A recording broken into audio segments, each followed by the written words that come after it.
अब युद्ध कांड के 38वें सर्ग में चलते हैं, जिसमें श्री राम का प्रमुख वानरों के साथ सुवेल पर्वत पर चढ़कर वहां रात में निवास करने का वर्णन है।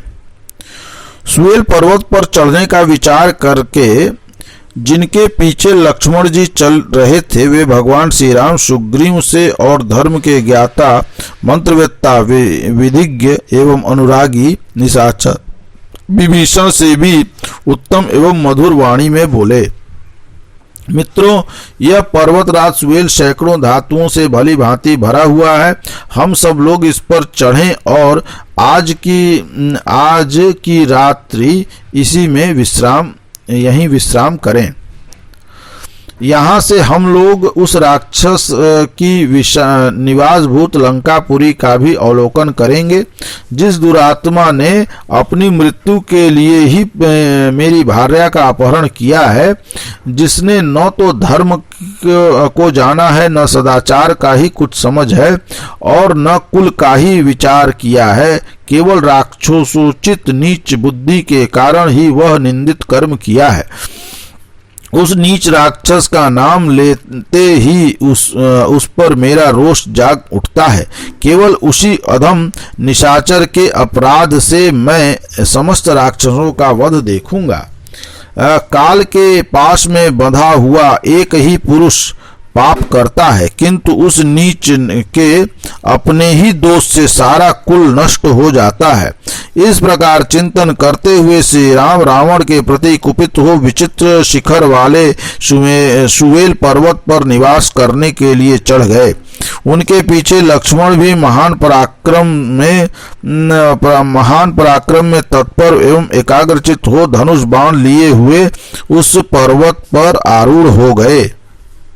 तत्पश्चात सुग्रीव मंत्रियों सहित विभीषण, हनुमान, अंगद, नील, मैन, द्विज, गज, ग्वाक्ष, गौय, सरभ, गंधमादन, पनस, कुमुद, हर, युद्धपति, रंभ, जाम्बान, सुषेण, महामति, ऋषभ, महातेजस्वी, दुर्मुख तथा कपिवर, शतबली, ये और दूसरे भी बहुत से शीघ्रगामी वानर जो वायु के समान वेग से चलने वाले तथा पर्वतों पर ही विचरने वाले थे, उस सुवेल गिरी पर चढ़ गए।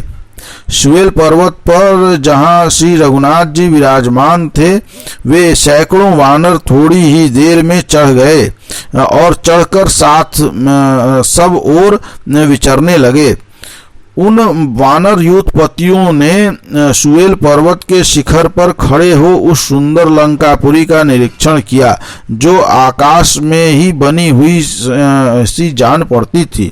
उसके फाटक बड़े मनोहर थे, उत्तम परकोटे तथा नगरी की शोभा बढ़ाते थे तथा वह पुरी राक्षसों से भरी पूरी थी।